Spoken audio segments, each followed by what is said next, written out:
Hello बच्चों, let's state the question. The area bounded by the curves y equal to x e to the power x, y equal to x e to the power minus x and the line x equal to 1 is. अब देखिए हमें curve given है y equal to x e to the power x, तो इसका हम rough graph draw करते हैं। ये हमारा y एक्सिस होगा, ये हमारा x एक्सिस होगा। फाइन।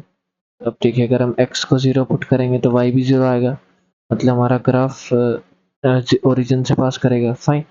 और जैसे हमारा x इनफाइनाइट को टेंड करेगा तो ये वैल्यू भी इनफाइनाइट को टेंड करेगी, मतलब एक्सपोनेंशियल फंक्शन की तरह ओरिजिन के बाद ही कुछ कुछ ऐसे जाएगा ग्राफ एक्सपोनेंशियली।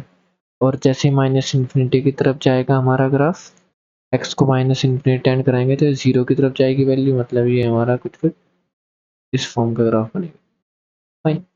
अब देखिए सिमिलरली हम किसका ग्राफ ड्रॉ करेंगे, y equal to x E to the power minus x का ग्राफ ड्रॉ करेंगे। फाइन। तो अब देखिए ये वाला ग्राफ हमारा किस फॉर्म का आएगा, ये भी x को 0 पुट करेंगे तो y 0 आएगा, मतलब ओरिजिन से तो ये भी पास करेगा। और जैसे ही हम x को इनफाइनाइट टेंड कराएंगे प्लस इनफाइनाइट, तो e to the power minus infinite आएगा जो 0 को वैल्यू टेंड होगी। और माइनस इनफाइनाइट कराएंगे तो ये माइनस इनफाइनाइट को टेंड होगा। दैट इज फंक्शन हमारा कुछ निगेटिव में इस तरीके से आएगा एंड 0 0 से पास करेगा और फिर ये ऐसे चला जाएगा 0 की तरफ जैसे जैसे x इनफाइनाइट। तो मतलब दोनों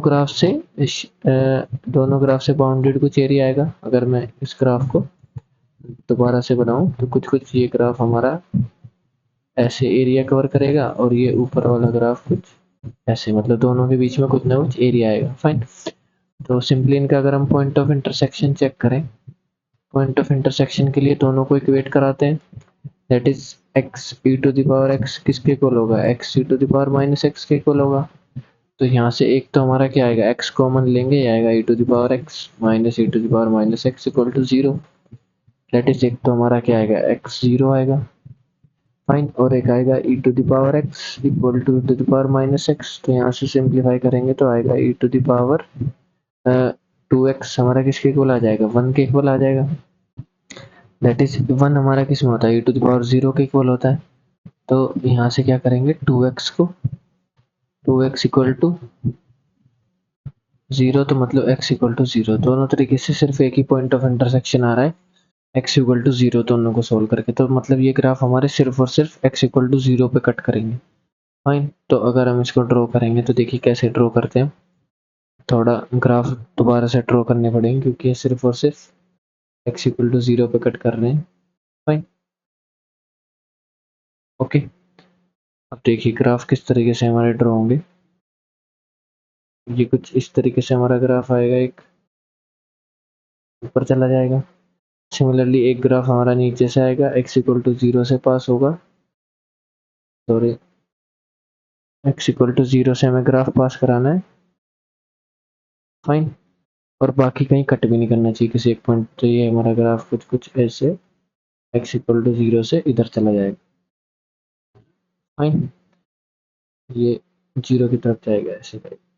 ये हमारा ग्राफ है y equal to x E to the power x के लिए, ये हमारा ग्राफ है y equal to x E to the power minus x के लिए। मतलब सिर्फ और सिर्फ ये 0 पॉइंट ऑफ इंटरसेक्शन आएगा, इसका ओरिजिन पे कट करेंगे दूसरे को। अब देखिए यहाँ पे हमारी एक लाइन आ रही हुई, कोई x इक्वल टू 1 लाइन करके आएगी, तो हमें एरिया फाइंड करना है बाउंडेड बाय दीज कर्व्स। तो मतलब ये कुछ एरिया आएगा x इक्वल टू 1 लाइन और इनसे बाउंडेड एरिया, तो area bounded between two curves हम फॉर्मूला लगाएंगे। तो हमारा एरिया किसके इक्वल आएगा, लिमिट x की आएंगी, लिमिट 0 टू 1 तक जाएंगी x की लिमिट्स, और ऊपर वाले कर्व में से हम नीचे वाला कर्व माइनस करेंगे। दैट इज हमारे पास क्या होता है, y1 माइनस y2 dx होता है एरिया बिटवीन टू कर्व्स। तो ऊपर वाला कर्व हमारा आएगा x e to the power x, इसमें से माइनस करेंगे x e to the power minus x dx। तो अगर मैं यहाँ से x कॉमन निकालूं तो ये आएगा मेरा e to the power x minus e to the power minus x dx। इसको इंटीग्रेट कर सकते हैं बाई पार्ट्स, तो बाई पार्ट्स इंटीग्रेट करेंगे, x को फर्स्ट फंक्शन एज्यूम करते हैं, इसको सेकंड फंक्शन। तो x तो एज इट इज रहेगा, सेकंड का इंटीग्रेशन, तो e to the power x का integration e to the power x minus e to the power minus x का इंटीग्रेशन आएगा minus times e to the power minus x, तो minus minus plus हो जाएगा e to the power minus x, और हमारे limits रहेंगे 0 to 1। फिर minus times integration, first function का डेरिवेटिव x का डेरिवेटिव 1, सेकंड का integration e to the power x plus e to the power minus x dx, और limits रहेंगे 0 to 1। Fine. तो ये हमारा एरिया है। इसको हम सिंप्लीफाई करते हैं। देखिए पहले अपर लिमिट पुट करेंगे 1, फिर लोअर लिमिट पुट करेंगे 0।